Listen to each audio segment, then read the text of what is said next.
Saludos hermanos, muy buenos días. Les saluda su hermano y amigo Esdras Mendoza Ríos desde la Ciudad de México. Desde aquí hasta donde te encuentres, sin importar el lugar donde estés y la hora. Bendiciones de Dios para tu vida. Vamos a estudiar en este día una porción de la Escritura que se encuentra en el libro de Lucas, capítulo 10, de los versos 25 al 37. Este pasaje es muy conocido, muchos ya lo conocen, es la parábola del buen samaritano, pero esperamos encontrar algunas verdades contenidas en este pasaje que nos ayuden a comprender mejor la vida cristiana, que nos ayuden a comprender mejor de qué se trata el vivir la vida cristiana. Les invito antes de empezar a elevar una oración a nuestro Dios.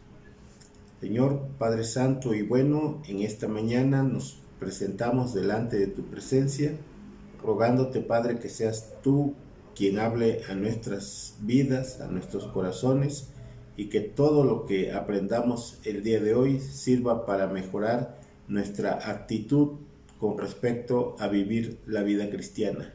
Gracias te damos, Espíritu Santo, ven a nuestras vidas, en el nombre de Cristo Jesús. Amén.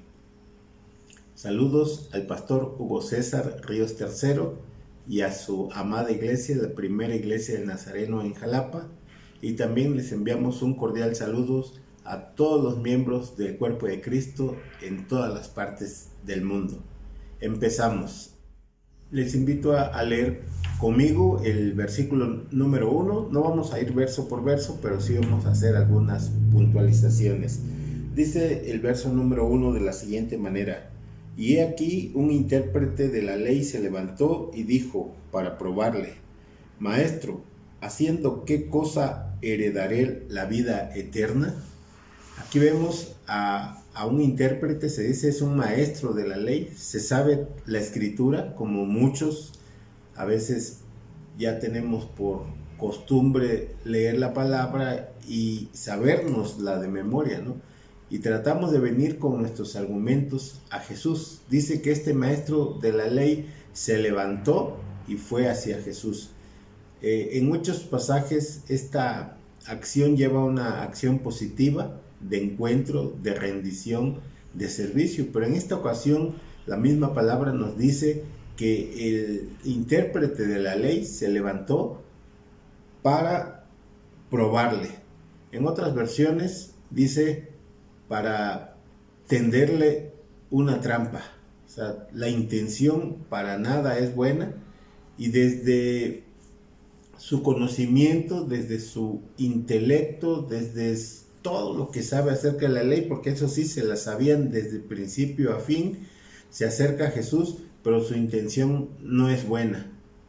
Aquí debemos hacer un paréntesis y meditar cómo nos estamos acercando a Jesús cuando llegamos a Él, cuando vamos hacia Él, cómo nos acercamos a Jesús cuando nos paramos dentro de su palabra.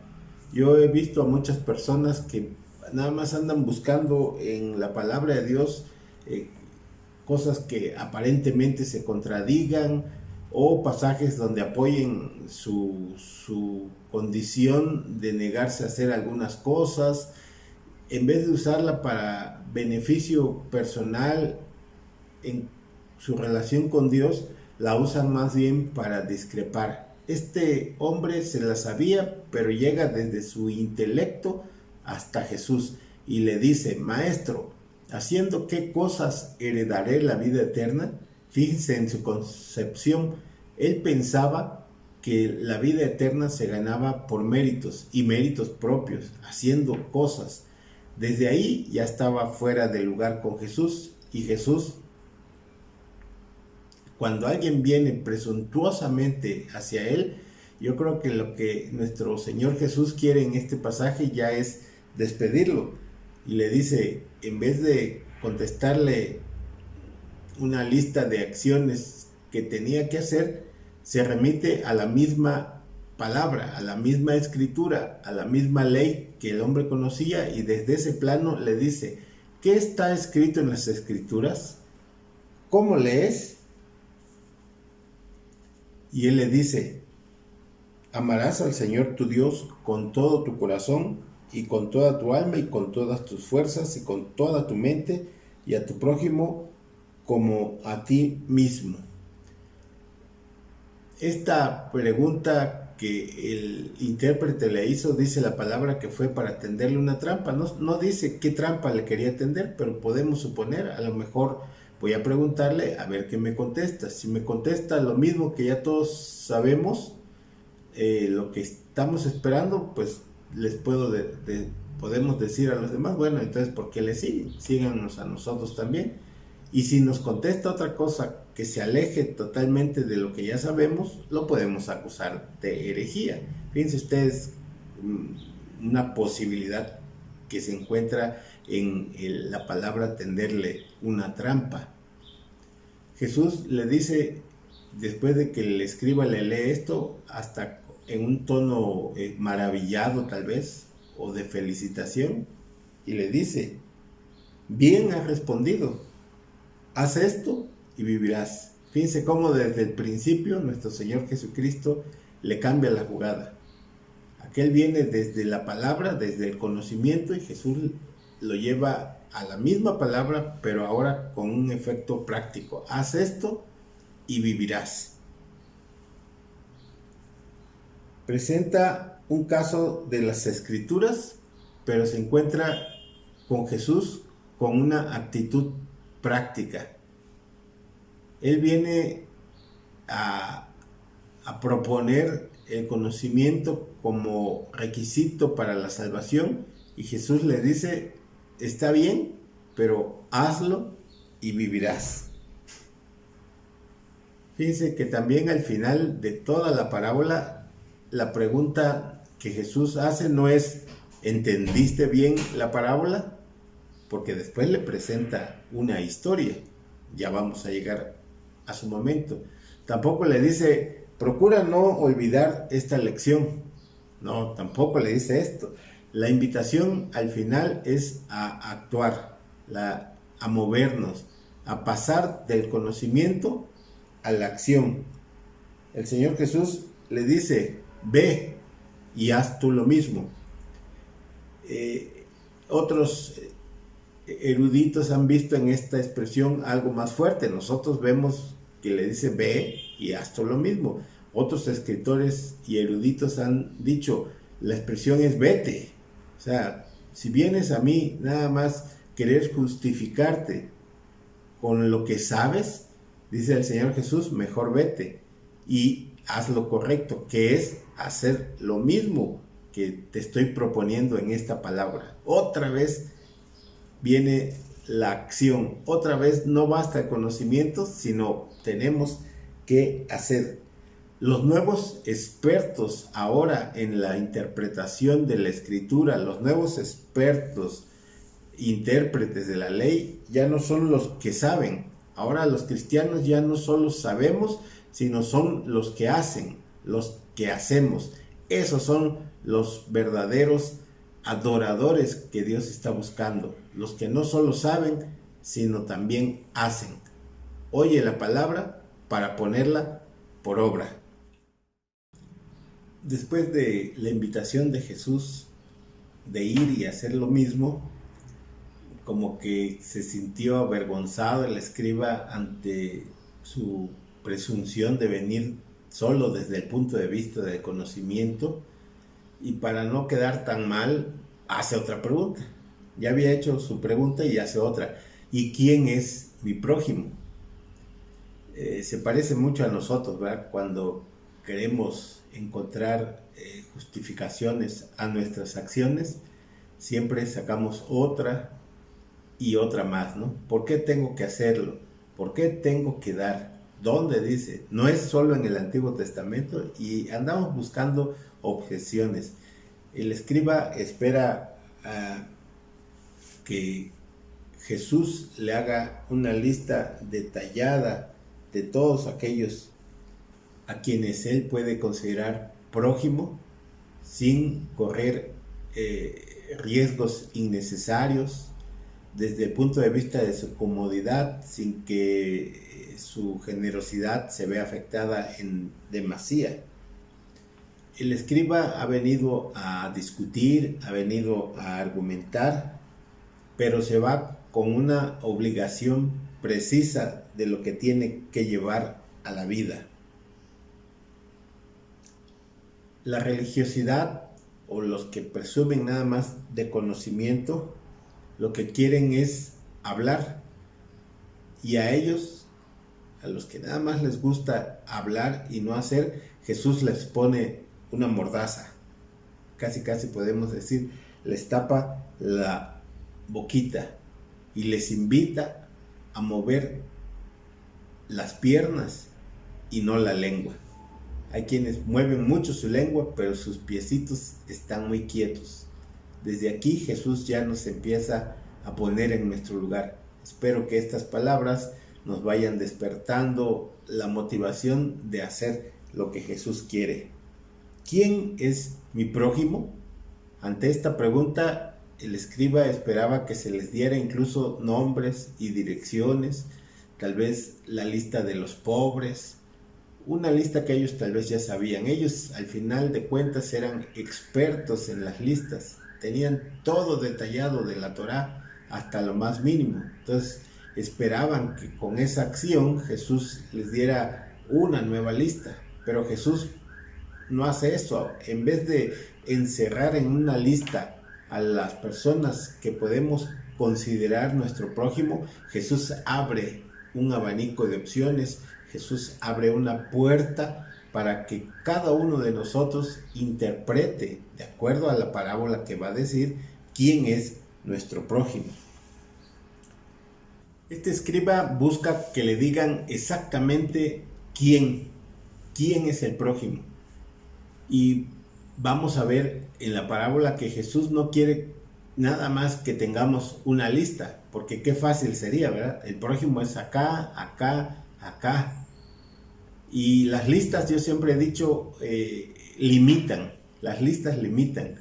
Hemos comentado en algunas ocasiones que cuando se hace una lista en la Biblia, como que debiera ser más bien como por ejemplo, como a veces decimos, ¿no? Como por ejemplo, y citar algunas cosas, porque luego nos quedamos solamente con la lista y dejamos fuera muchas cosas. Por eso aquí vemos que el escriba pide una lista, pero no se le da una lista, sino que Jesús hace algo totalmente diferente. Abre una puerta, abre un abanico de posibilidades para que nosotros mismos descubramos quién es el prójimo. Y al final me sorprende la parábola porque descubrimos que el prójimo no está allá. Lo que vamos a descubrir es que el prójimo soy yo, ¿sí? Ahorita vamos a ver por qué digo esto.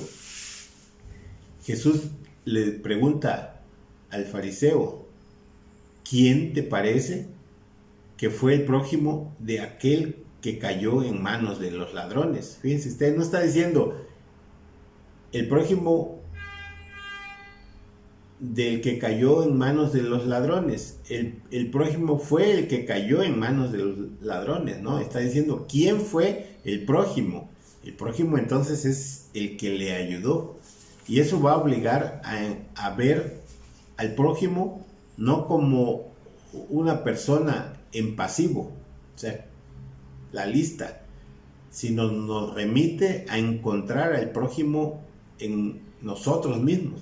Yo soy el prójimo en activa. Esto quiere decir que debemos de buscar propositivamente a quien necesite mi ayuda, a quien esté demandando mi atención, mi comprensión e incluso nuestro amor.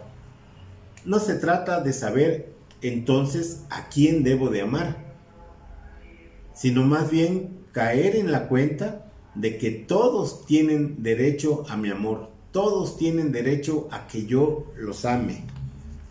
Si no todo gira entonces en torno mío y voy a ver a quién puedo amar, entonces ¿cómo debo ver al prójimo? Pues desde la perspectiva del que está lastimado, desde la perspectiva del que está herido, del que necesita ayuda. ¿Cómo es eso? Pues demandan atención, demandan cuidados. Cuando uno está pasando alguna situación difícil, dice, ¿cómo no vinieran y me dieran, me ayudaran, me levantaran? O sea, esa es la perspectiva correcta. Hay un dicho que dice, ponte en los zapatos de los demás, ¿sí? Para poder entender su situación.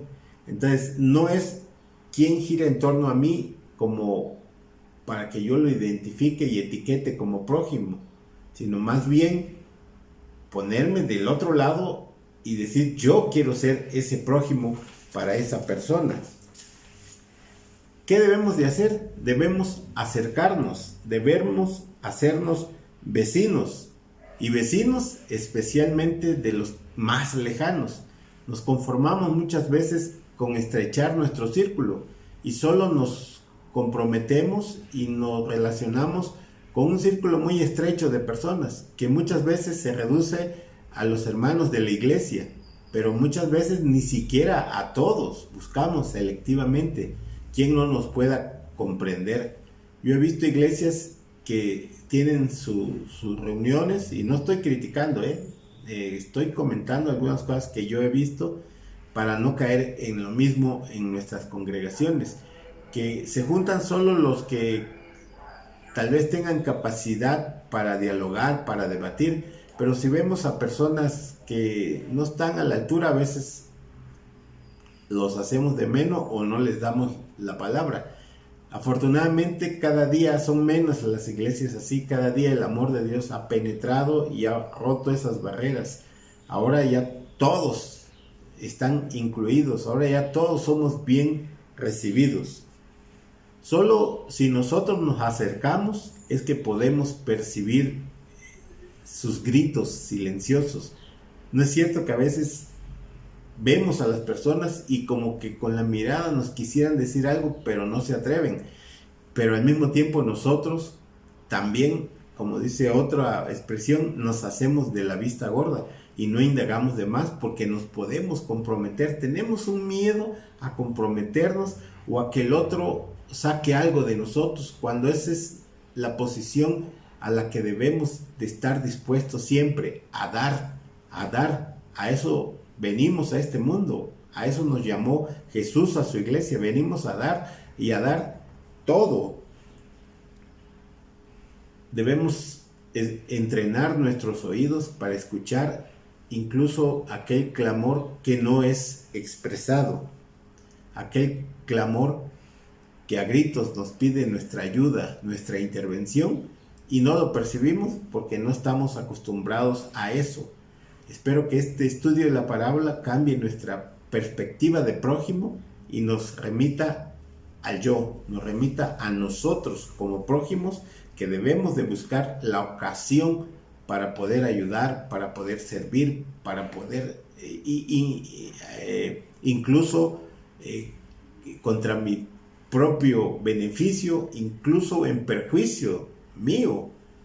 ¿Por qué? Porque algunos van a demandar tiempo, otros tal vez ayuda emocional, ayuda espiritual, otros incluso van a necesitar de nosotros incluso ayuda económica. Debemos ser prudentes, debemos ser, dice la palabra, Dios nos ha dado discernimiento de espíritus, versados en los tiempos para no caer tampoco en el engaño, pero no por los que han sido tranzas, no por aquellos que se han aprovechado, vamos a quitar esa cualidad de acercarnos. Dice la palabra de Dios, cuando el Hijo del Hombre venga, ¿hallará fe en la tierra? Nosotros, y muchos dicen, pues no sé, la palabra de Dios dice, sí, pero no se lo está diciendo a los cristianos, porque los cristianos dicen, si tu enemigo te pide una túnica, dale también la capa. Si te pide ir una milla con él, ve con él 2. El cristiano siempre da más. De Jerusalén a Jericó hay 27 kilómetros. 27 kilómetros bastan para que en ese trayecto desolado, en ese trayecto inhóspito, sucedan muchas cosas. Los que van en el camino, los Muchos, independientemente si es el asaltado o la banda de salteadores, tal vez piensan que nadie lo ve, pero déjame decirte que hay alguien que está observando todo. Busqué a quien hiciese vallado para no destruir la tierra y no lo encontré. En otro pasaje dice, tales adoradores busca, está viendo. Y más adelante en el capítulo 18 vamos a ver que hay un publicano y un fariseo, y alguien está viendo esa escena y dice, ¿quién salió justificado? El publicano. O sea, no importa si nadie está, Dios está presente, Dios está mirando. A veces pensamos que no es así, ya sea en la casa donde estás, ya sea en la iglesia, ya sea en la calle, en el trabajo, en la escuela. Debemos saber que siempre está la presencia de Dios para ver qué está aconteciendo en nuestra vida, en nuestro corazón. Dios se alegra, dice, cuando encuentra un corazón dispuesto a servir, dispuesto a ayudar. Todas estas cosas, casa, iglesia, trabajo, son lugares del encuentro, son lugares donde suceden las cosas, así como ese camino que fue un lugar del encuentro, tanto para bien como para mal. Y la distancia que dijimos, 27 kilómetros, que pareciera mucho, también se va reduciendo, y muchas veces nada más es de la ventanilla de tu auto para allá, nada más es de tu escritorio para el que está enfrente, nada más es de una calle a la otra. Esa distancia es cercana, solo basta un gesto tuyo, solo falta, dice alguien, una sonrisa para transformar este mundo. Pongámonos en esa disposición, hermanos, de volvernos prójimos nosotros y buscar la oportunidad y la intención de servir a quien está necesitando, pero a veces no lo expresa. Dice la Escritura en el versículo 30, respondiendo Jesús dijo, e inicia con la historia, un hombre descendía de Jerusalén a Jericó y cayó en manos de ladrones, los cuales lo despojaron e hiriéndole se fueron, dejándole medio muerto. Y continúa. Y a veces nos tranquiliza un poco el saber, pero fue nada más una historia, pero fue nada más algo que se usó como ejemplo. Pero debemos saber que nuestro Señor Jesucristo era muy observador, y la mayoría de sus parábolas tiene que ver con algo cotidiano. Esto quiere decir que lo que él narró sucedía, porque toma ejemplos que suceden en el día a día y le sirve para ilustrar una verdad espiritual. Si vean ustedes la mayoría de las parábolas, como dice, sucede en el reino de los cielos, es como esto, y usa normalmente esas comparaciones. Entonces, cuando pensamos es nada más una historia, déjenme decirle que hagan de cuenta que Jesús sacó eso de la noticia del periódico del día de hoy. O sea, es algo que está aconteciendo. Si miramos bien, podemos caer en la cuenta que no hay un solo hombre herido, asaltado, así como tampoco hay una sola banda de salteadores. Tampoco hay un solo líder espiritual como el sacerdote o el pastor en nuestro caso, ¿verdad? Tampoco solo hay un levita o un ministro del templo o ministro de alabanza, podríamos decir hoy en día. Pero afortunadamente tampoco hay un solo buen samaritano. De estos personajes que aparecen acá, hay millones en el mundo, y de todos que juegan un papel importante, y afortunadamente hay también personas que hacen la voluntad de Dios. Esta parábola la interpretamos todos. Jesús les dijo, pero la interpretación nos corresponde ya a nosotros. Cada uno de nosotros tiene ya un papel asignado, pero este papel no lo asignó un director de reparto. Cada uno de nosotros escoge el papel que queremos desempeñar y queremos que aparezca en el reparto. Y van los nombres y va el papel. En este escenario que es la vida, ese papel lo tenemos asignado. Habrá quienes son de los que cometen infamias, pero también habrá quienes son de los que venden las heridas. Habrá quien pase de largo, pero habrá también quien se detenga. Dios conoce tu nombre, Dios conoce el nombre y apellido de cada uno de los que interpretan en la vida real esta parábola. La pregunta es, ¿qué papel escoges? ¿O qué papel ya escogiste? Porque aquí nadie te lo asigna. Esa es la ventaja. No hay un director que esté asignando, tú vas a hacer esto, tú vas a hacer lo otro. Sino que cada uno de nosotros dice, escoge el papel que vamos a desempeñar. Espero que estés escogiendo el mejor papel en la historia de la humanidad. No hay mayor amor que que uno dé su vida por sus amigos, que nos empiece a hacer sentido la escritura. Jesús contó la historia, pero solo nosotros la podemos hacer. Otra vez la palabra hacer. Y cuando veo a los personajes actuando ya en el escenario de la vida, parece como si pasaran lista y por ahí escuches tu nombre. Esdras en el papel de, o di tu nombre en el papel de, y escoge qué papel. Si puedes escuchar tu nombre, déjame decirte que tu nombre está en la Biblia. Tu nombre está en el pasaje de Lucas 10. Ahí se menciona tu nombre. Dice la palabra de Dios en el versículo 31. Aconteció que descendió un sacerdote por aquel camino y viéndole pasó de largo.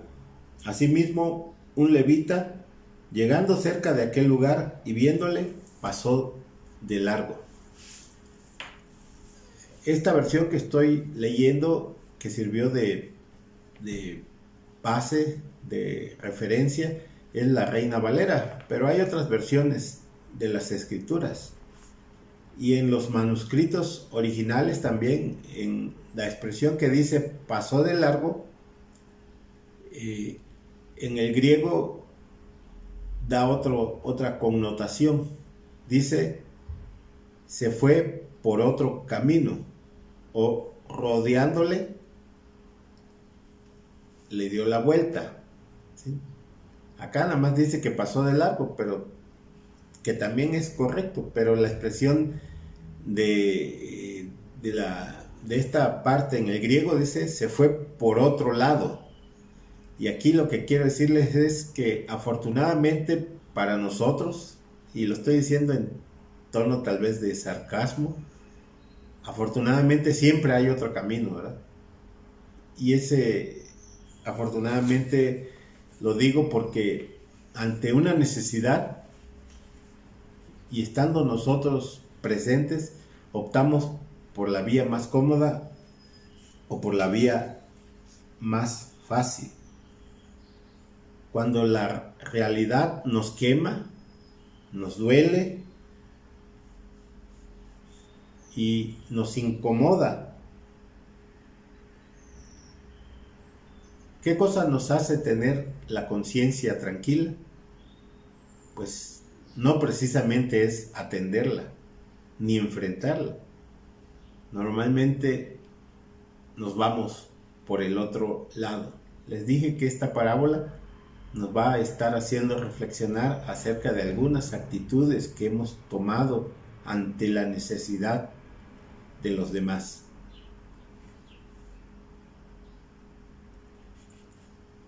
¿Cuál es la posición correcta? ¿La cómoda? ¿La que no nos compromete?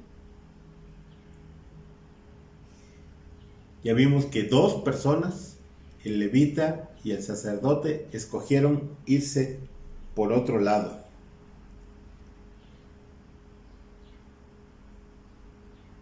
Alguien se pregunta, ¿pero qué no vieron al herido? Precisamente porque lo vieron, es que se fueron por el otro camino. En la expresión que usamos en la Reina Valera, ese pasó de largo, da la idea de que ni se percataron que estaba. O hicieron como que no estaba, ¿no?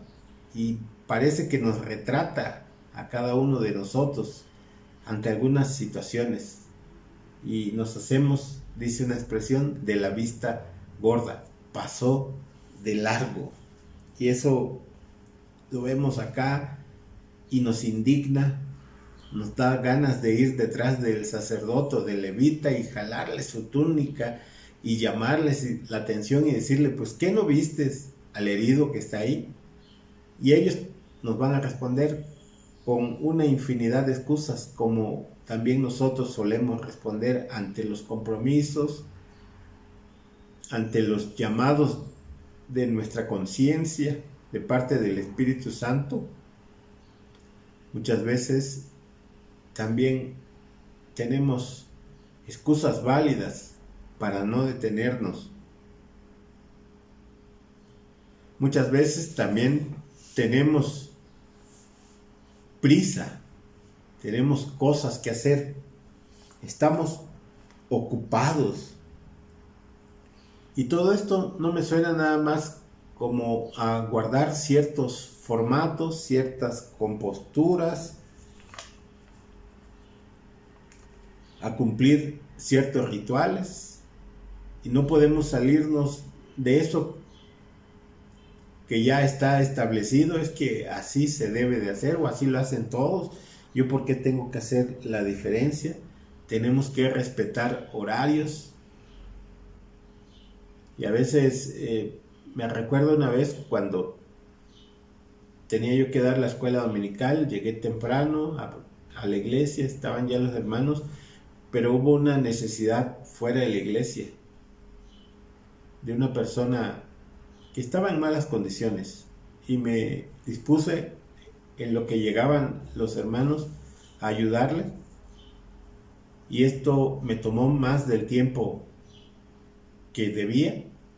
Y cuando llegué a la iglesia me encontré que ya se habían reunido más hermanos, de los que no llegan puntuales, ¿verdad? Porque si no, entre todos hubiera sido más fácil, sino de aquellos que llegan tarde y en vez de preguntar favorablemente o de manera positiva cómo está, saludarlo, la mayoría estaba reclamando el por qué llegaron y no había maestro de escuela dominical. No sé si les ha pasado así, pero a veces así somos. Ante la necesidad, preferimos guardar ciertos formatos ya establecidos, y a veces sí los percibimos, pero ahora es otro sentido, el de la vista, el que hace como que no vimos.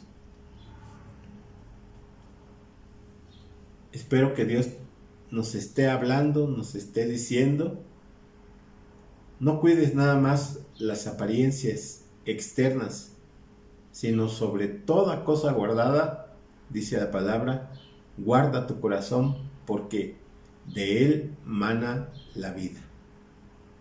Es muy probable que los que se pasaron de largo estén pensando, en cuanto termine mis actividades, voy a ir a poner una queja, voy a ir ante las autoridades y demandar más vigilancia, pero solo es para callar conciencias. porque en ese ínter esa persona se está muriendo en el camino. A veces nosotros decimos, y a veces de manera real, pero a veces es nada más como una forma de expresión, voy a orar por ellos, y a veces ni siquiera nos acordamos de orar por el necesitado. Lo que les quiero que entiendan es que 1000 razones válidas ante Dios equivale también a no tener razón. Dios conoce tu corazón, Dios conoce tus pensamientos, tus intenciones, y no podemos venirle con argumentos de excusas. Así también por la vida sigue siendo y sigue habiendo esos caminos peligrosos por donde la gente transita. No solamente el camino es peligroso por la presencia de los malvados, no solamente los caminos son peligrosos por la banda de salteadores, sino también por aquellos que aparentan piedad, que por falta de amor le dan la vuelta, se van por el otro lado. Y no sé qué es más peligroso, si la banda de salteadores o los malvados que nos encontramos en el camino de la vida, o de los que aparentemente se espera de nosotros acción y nos damos la vuelta, nos vamos por el otro lado. Hacemos callar al corazón con razones válidas, porque sí son válidas. No son los salteadores los que hacen temible el camino. Lo que hace temible al camino, lo que hace temible a los caminos es la indiferencia y el desentendimiento de los que nos llamamos buenos, de los que nos llamamos cristianos. Ya para concluir este pequeño estudio, hay mucho que decir, pero el tiempo es apremiante. Vamos a leer el versículo 36 que dice: ¿Quién pues de estos tres te parece que fue el prójimo del que cayó en manos de los ladrones? Hay una pregunta concreta que Jesús le hace al que originalmente le había hecho dos preguntas. ¿Qué haré para heredar la vida eterna? Y como fue mandado a actuar en vez de ser solo oidor, después pregunta, bueno, ¿y quién es mi prójimo? Excusándose. Y Jesús le devuelve la pregunta, ¿quién te parece que fue el prójimo del que cayó en manos de los ladrones? Y esta parte me parece un poquito chusca, si se puede decir, porque la respuesta obvia es decir el samaritano, porque está contado en la historia. Un samaritano fue el único que se detuvo a ayudar, pero por todos es sabido la rivalidad que había entre judíos y samaritanos. No se ponían de acuerdo, ni siquiera en qué lugar se debería de adorar a Dios. ¿Se acuerdan cuando Jesús habla con la mujer samaritana en el pozo? Entonces, la respuesta era esa, pero un judío ni siquiera podía pronunciar la palabra samaritano. Hay escritos que dicen que incluso cuando por alguna razón lo tenían que hacer, inmediatamente escupían al piso como señal de desprecio. Y acá veo a Jesús que lo lleva a un punto, a este escriba erudito, conocedor, en que ya no había vuelta de hoja. Tenía que decir samaritano. Yo creo que Jesús es la respuesta que estaba esperando y estaba atento. ¿Quién fue el que actuó como prójimo del otro? Y astutamente, porque también somos astutos, porque también sabemos utilizar los recursos de la Biblia para defender nuestras posiciones y nuestros argumentos. Este escriba dice que dijo, el que usó de misericordia, para no tener que decir la palabra que Jesús esperaba. Pero de todas maneras, la flecha dio en el blanco. Independientemente de lo que respondiera, también Jesús es sagaz, también Jesús tiene cómo llamar nuestra atención. Y dice el escriba, el que usó de misericordia. Y esa es una palabra muy interesante, misericordia. Habla del corazón, habla de esta parte que nos mueve a actuar y que nosotros hacemos callar. Si se dieron cuenta que hablaba del oído, cuando no escuchamos los gritos de auxilio, hablaba de los ojos, cuando dicen que pasaban de largo, pero algo que no podemos evitar es sentir en el corazón. Dice el fariseo, el que usó de misericordia, y ahí se ve que tanto el sacerdote como el levita, que hablaban también al igual que el escriba de la misericordia de Dios, cuando ésta tocaba el corazón, no respondían. ¿Cuántas veces vemos que los escribas y los fariseos, dice la palabra de Dios, que Jesús les llamaba duros de corazón? Les cuesta actuar. La palabra cordia viene de cardio, y cardio sabemos que hace referencia a la palabra en español corazón. Amor y misericordia antes que legalismo. ¿A esto a qué me refiero? Que podemos conocer mucho de las escrituras y podemos decir, mire, acá en este pasaje dice esto, dice esto, dice esto, pero estar actuando en contra de la misericordia. Nada de lo que argumentemos en contra de la misericordia va a prevalecer. Dice la palabra de Dios que siempre el corazón va a estar hablándonos a través del Espíritu que está en nosotros y del Espíritu Santo, de las acciones correctas. En otros pasajes dice, engañoso es el corazón, sí, también hay que percibir eso, pero la palabra misericordia es el sentimiento que sale, no es hacerle caso nada más al corazón, sino saber que de ahí viene el primer contacto, la primera respuesta que tenemos que dar ante una situación. La pregunta es, ¿estamos entendiendo lo que Dios nos quiere decir a través de esta parábola?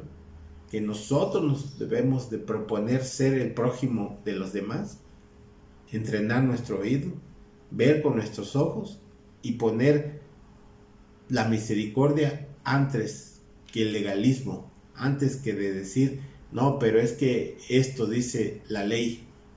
Y la ley no solo de la escritura, sino la ley secular, porque luego también usamos todo lo que está afuera para beneficio nuestro, o sea de la escritura, o sea de las situaciones de la jurisprudencia, se podría decir, de lo que se conoce como ley, aunque no esté escrita, lo usamos a nuestro favor. No es que si yo le ayudo a tal persona, se le va a gastar en cosas que no debe, por citar un ejemplo. Pero la misericordia nos está llamando a actuar. Ok, si no quieres darle una moneda, preocúpate por su vida. ¿Tú le has hablado alguna vez a algún indigente? ¿Le has presentado el amor de Dios aún para él en su vida? ¿Se imaginan ustedes traer a personas de la calle a la iglesia? Ay, no, ellos no, porque ¿qué van a hacer? Van a necesitar que nosotros le demos ropa, van a necesitar que en alguna casa se aseen, o van a necesitar que en algún momento dado le demos un techo. ¿Qué va a decir la gente de afuera? Ellos no van a diezmar. O sea, empezamos a buscar cosas que nos ponen en una situación cómoda, y esto también es solo un ejemplo que le estoy dando, porque luego ya les dije, las listas nos limitan. Que Dios habla a tu corazón y te aperciba de todas las cosas que has dejado de hacer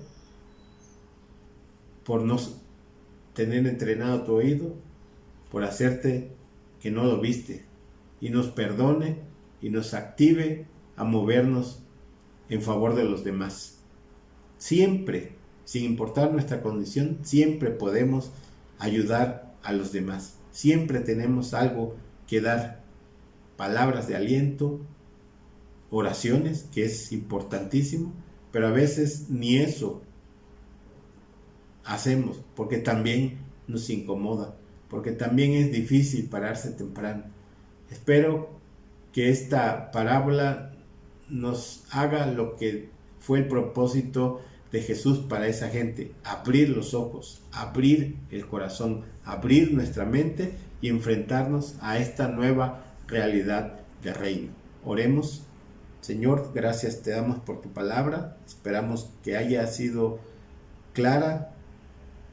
Bendice tú la vida de cada hermano que escuchó, abre tú su mente, su corazón y dales nueva luz. Ayúdanos, perdónanos por las cosas que hemos dejado de hacer y sana tú las heridas de los que necesitan allá afuera ayuda a través de nosotros. Nos ponemos, como dijo Isaías, heme aquí, envíame a mí.